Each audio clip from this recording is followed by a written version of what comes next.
అనుష గారు కూడా జాయిన్ అయ్యారు. ముందుగా అనుష గారి వెర్షన్ తీసుకుందాం. ఎందుకంటే తెలుగుదేశం పార్టీ శ్రేణులు, తెలుగు మహిళలు, తెలుగు తమ్ముళ్ళు ఫుల్ జోష్గా ఉన్నారట. మరి ఆ జోష్కు కారణాలు ఏంటో చూద్దాం. Social media trolls.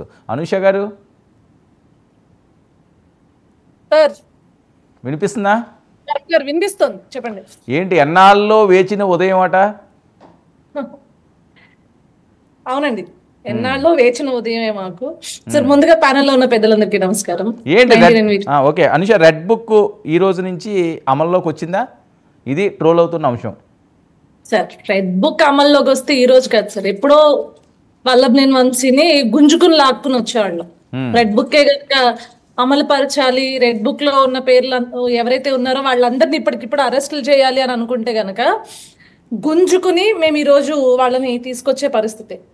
కానీ ఈరోజు చంద్రబాబు నాయుడు గారు ఏవైతే వీళ్ళు నాయకులు చేసిన తప్పులు ఏవైతే ఉన్నాయో, ఎవరైతే ఇంకా వాళ్ళని నమ్మే వాళ్ళు ఉన్నారో వాళ్ళందరికీ ఇవి విద్వేషపూరిత రాజకీయాల్లాగా ఉండకూడదు. కాబట్టి సో దీంట్లో ఇన్వెస్టిగేషన్ ఏజెన్సీస్ అన్నిటికీ కూడా ఫ్రీ హ్యాండ్ ఇచ్చి మీరు ఏ రకంగా ఇన్వెస్టిగేషన్ జరుగుతుందో అదే రకంగా ఫాలో అప్ చేసుకుంటూ వెళ్ళండి అని చెప్పేసి చెప్పడం జరిగింది. సో ఈ రోజు అదే జరుగుతుంది సార్.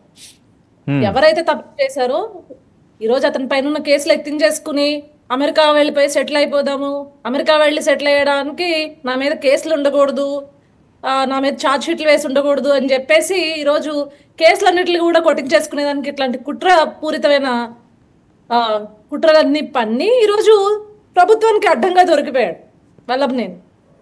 లేకపోతే అతన్ని రెడ్ బుక్ రాజ్యాంగంలో ఉన్నట్లు రాజ్యాంగం అని వీళ్ళు అంటున్నారు కదా, రెడ్ బుక్ రాజ్యాంగమే కనుక నడిస్తే గనక ఎప్పుడో ఇడ్చుకొచ్చి మా దైవంని ఈరోజు తిట్టిన దరిద్రుడు ఎవడైనా ఉన్నాడు అంటే మొట్టమొదటిగా వల్లభనేని వంశీని చెప్పాలి అంటే. ఆవిడ్ని ఎంతో మందికి అన్నం పెడుతున్న అమ్మండి ఆవిడ.